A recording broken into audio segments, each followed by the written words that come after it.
Just try and be alert, be aware everything's going to be a little bit faster. Adam Bricklebank is one of Britain's first learner drivers to use the motorway. Let's have a quick check of the mirrors here, on the right-hand side. He's been having lessons with Saftar for 6 months now, but today requires extra concentration with a lesson on some of our fastest, busiest roads. All right, fine. When you're going to move over, if you give a signal, start giving a signal.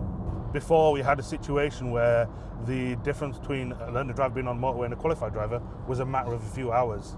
For example, Adam here, he couldn't go on the motorway with me, but he could go and pass and an hour later be on the motorway all by himself. The change in the law is designed to better prepare drivers. One study found over a quarter of those newly qualified felt scared when they did venture onto the motorway.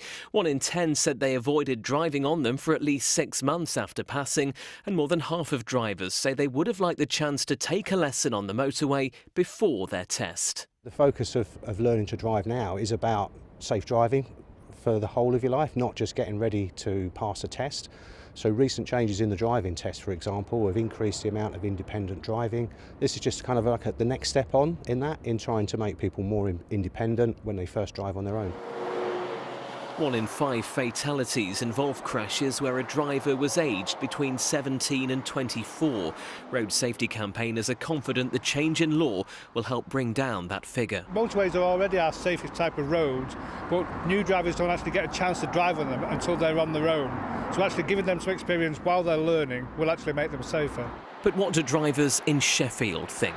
I think it might cause a few more accidents if they've not passed the test yet. Probably the best way to do it is to just get them out there and get them doing it. I think it's a good idea because they need experience.